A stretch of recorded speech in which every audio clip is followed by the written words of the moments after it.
मौसम विभाग ने प्री मानसून की भी चेतावनी दे दी है, यानी कुछ दिनों बाद प्री मानसून लग जाएगा और अगले महीने जुलाई से बारिश भी शुरू हो जाएगी। लेकिन एक बार फिर सुंदर विलास के लोगों को मानसून से पहले ही डर सताने लगा है, क्योंकि यहां पर बिपरजॉय तूफान के दौरान कई मकान ढह गए थे। ऐसे में सुंदर विलास के लोग डर के साए में जीने को मजबूर हैं। उन्होंने कहा कि मानसून का दौर शुरू होने वाला है, लेकिन प्रशासन ने अभी तक नालों की साफ सफाई नहीं की है। इसके साथ ही सुंदर विलास और ब्रह्मपुरी के जो नाले हैं वहां पर दीवारों को भी दुरुस्त नहीं करवाया गया, यानी कि कई दीवारें ऐसी हैं जो अदरझूल पर बनी हुई हैं और कभी भी कोई बड़ा हादसा हो सकता है, जिसको लेकर सुंदर विलास के लोगों ने जिला प्रशासन से मांग की है कि जो भी धाराशाही मकान हैं या जो जिन घरों में और दीवारों में दरारें आ चुकी हैं उनको जल्द से जल्द रिपेयर करवाया जाए, क्योंकि मानसून भी सर पर है। ऐसे में उनको डर के साए में जीना पड़ रहा है,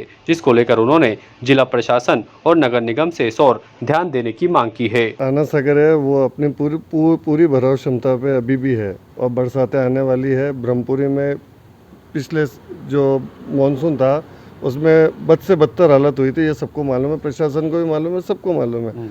और अभी भी सरकार द्वारा कोई सुध नहीं ली जा रही, ना नाले की सफाई हो रही है, ना किसी प्रकार का कोई कार्यक्रम हो रहा है। बस कोरी बाउंड्री वाले बना रहे हैं और कुछ भी नहीं कर रहे हैं, जबकि नाले में कम से कम 3-3, 4-4 फीट आज भी मलबा जमा है और प्रशासन इस तरफ कोई ध्यान नहीं दे रहा है।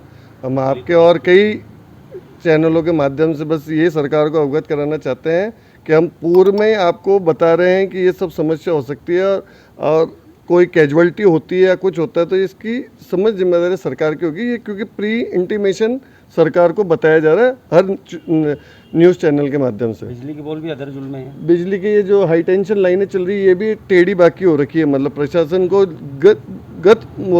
विगत मानसून में अवगत कराया था कि ये हाई टेंशन लाइनें टेढ़ी होगी, जिसका आज तक कोई निवारण नहीं किया गया है। नाला खराब हो रहा है, आगे तोपदाड़ा की साइड से नाले को ऊंचा कर दिया। अब जब पानी का फ्लो आएगा आना सागर से तो वो टकरा के वापस ब्रह्मपुरी में आएगा, तो भराव तो हमेशा रहेगा। अब वो मालूम नहीं तोपदाड़ा से उसको ऊंचा क्यों कर दिया, ब्रह्मपुरी को नीचा क्यों कर दिया, भगवान जानता है। अभी हमारा निवेदन है कि हमारे पिछले साल जो 2-3 महीने जो बाढ़ रही उसके कारण सारे मकानों में प्रतिष्ठानों में पानी भरा रहा। ये बरसात में जब आना सागर ओवरफ्लो हो जाता है तो वहाँ का पानी यहाँ छोड़ा जाता है, वो इतना लेवल होता है कि नाले से भी ऊपर बह के और सारे मोहल्ले में भरता है, और जो मोहल्ले में पानी भरता है वो उसमें जाता नहीं है पानी, उसके कारण से 2-2 फुट 1-1 फुट पानी भरा रहता है। और ये स्थिति न केवल 1-2 घंटे रहती है, बाकी 24 घंटे पानी भरा रहता है। इसके लिए हमने प्रशासन को कम से कम 100 बार लिख के दे दिया है, जिलाधीश महोदय को, राज्य सरकार को, नगर परिषद को, लेकिन साल भर बीत गया उसके बाद में न तो नाले की सफाई हुई है और न सड़कें बनी है।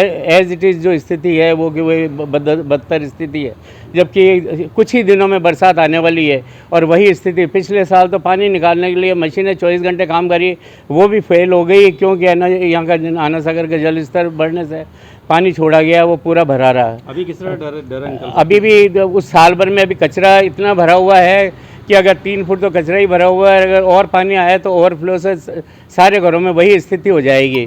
मैं पुनः निवेदन करना चाहूँगा कि हमारे प्रधानमंत्री महोदय और विधायक महोदय, इनका कहना है कि हम जो भी काम करते हैं वो टाइम लिमिट बंदिश होती है कि भाई इतने टाइम में काम पूरा कर देंगे, चाहे सड़कें हो चाहे नाले की सफाई हो, लेकिन कोई भी चीज़ व्यवस्था साल भर में भी नहीं सुधर सकी है। आप क्या चाहते हो आप? तो हम चाहते हैं कि इसके, और दीवारें जो है वो नाले की सफाई के लिए तोड़ी जाती है, 10-10 फुट दीवारें 4-4 जगह से तोड़ी गई है।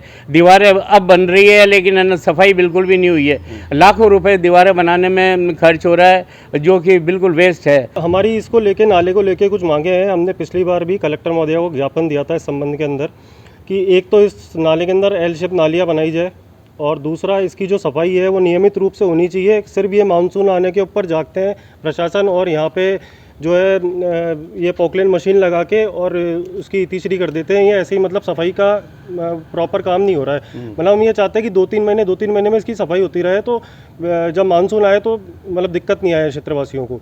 और एक ये था हमारा कि इसके अंदर जो आगे की तरफ से ये जो जहाँ पे ये तोबदड़ा में मिल रहा है ना जाके, वहाँ से तो इन्होंने इसका बेड ऊंचा कर रखा है, हमारे यहाँ से नीचा हो रखा है, और दूसरा यहाँ से 3 रास्ते हैं इसके पानी के निकलने के।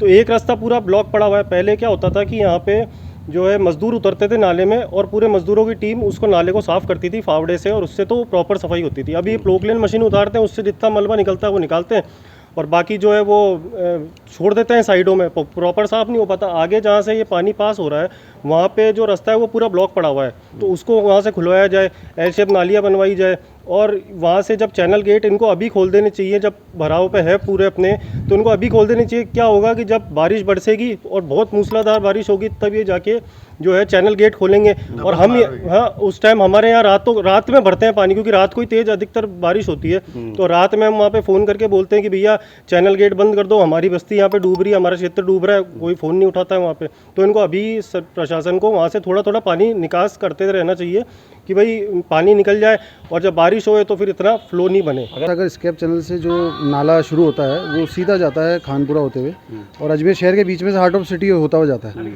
अगर आप देखेंगे तो ब्रह्मपुरी इसमें सबसे पहले, इसके पहले पड़ता है सुंदर विलास क्षेत्र। सुंदर विलास क्षेत्र के अंदर कई मकान ढहे, विपर्जॉय जब आया था 2023 के अंदर, उस समय प्रशासन पूरा यही था, कईयों के मकान तोड़े, उसको उस जगह को चौड़ा करा, दीवारें बनाई, इन्होंने बहुत अच्छा काम किया। उसके बाद आई है ब्रह्मपुरी के अंदर। ब्रह्मपुरी के अंदर ये रुक गए, इन्होंने ना तो इसको नीचे के पेंदे को ऊपर करा, ना इसकी सफाई करी, और ये कचरा जो ऊपर तैरता था इसको वापस ऊपर से उठाया और ऊपर के ऊपर ही पटक दिया। अभी प्रशासन ने जाली लगा करके इसके ऊपर मसाला पटका है सीमेंट का छर्रे वाला, लेकिन वो किलो के ऊपर आधार पे। अगर पानी जब चलेगा, जब कोई पन्नी थैली कट्टा अगर उस जाली के ऊपर अटकेगा तो उसको गोल घुमाता हुआ वापस ले जा करके इकट्ठा कर देगा। ये बहुत घातक है। ताज़ा खबरों के लिए देखते रहें सरेराह न्यूज़। अपना फ़ोन उठाएं और सब्सक्राइब करना ना भूलें।